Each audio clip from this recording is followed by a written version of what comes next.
एक कदम उजाले की ओर में आज की कहानी है विश्वास। यह कहानी एक ऐसे पर्वतारोही की है जो सबसे ऊंचे पर्वत पर विजय पाना चाहता था।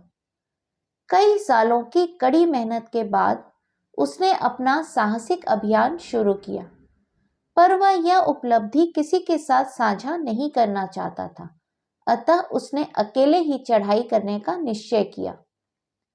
उसने पर्वत पर चढ़ना आरंभ किया। जल्दी ही शाम ढलने लगी, पर वह विश्राम के लिए तंबू में ठहरने की जगह अंधेरा होने तक चढ़ाई करता रहा। घने अंधकार के कारण वह कुछ भी देख नहीं पा रहा था। हाथ को हाथ भी सुझाई नहीं दे रहा था। चंद्रमा और तारे सब बादलों की चादर से ढके हुए थे। वह निरंतर चढ़ता हुआ पर्वत की चोटी से कुछ ही फुट के फासले पर था कि तभी अचानक उसका पैर फिसला और वह तेजी से नीचे की तरफ गिरने लगा। गिरते हुए उसे अपने जीवन के सभी अच्छे और बुरे दौर चलचित्र की तरह दिखाई देने लगे। उसे अपनी मृत्यु बहुत नजदीक लग रही थी। तभी उसकी कमर से बंधी रस्सी ने झटके से उसे रोक दिया। उसका शरीर केवल उस रस्सी के सहारे हवा में झूल रहा था।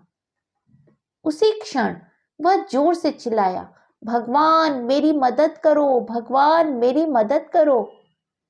तभी अचानक एक गहरी आवाज आकाश में गूंजी, तुम मुझसे क्या चाहते हो? पर्वतारोही बोला, भगवान मेरी रक्षा कीजिए। क्या तुम्हें सच में विश्वास है कि मैं तुम्हारी रक्षा कर सकता हूं?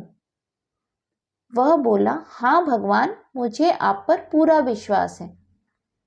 ठीक है, अगर तुम्हें मुझ पर विश्वास है तो अपनी कमर से बंधी रस्सी काट दो।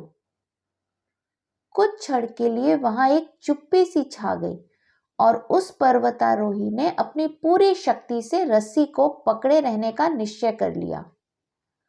अगले दिन बचाव दल को एक रस्सी के सहारे लटका हुआ एक पर्वतारोही का ठंड से जमा हुआ शव मिला।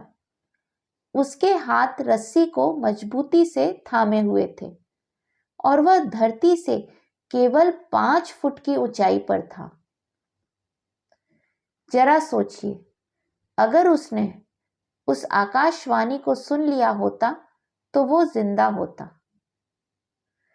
आप अपनी रस्सी से कितने जुड़े हुए हैं? क्या आप अपनी रस्सी को परमात्मा के भरोसे छोड़े हुए हैं? आप अपना उत्तर कमेंट बॉक्स में लिखकर जरूर बताइए। इस कहानी का संदेश मेरे दृष्टिकोण से हमें कभी भी यह नहीं सोचना चाहिए कि ईश्वर हमें भूल गए हैं या उसने हमारा साथ छोड़ दिया है। कमजोर पलों में भी हमें अपना विश्वास बनाए रखना है कि वे हमें अपने हाथों में थामे हुए हैं।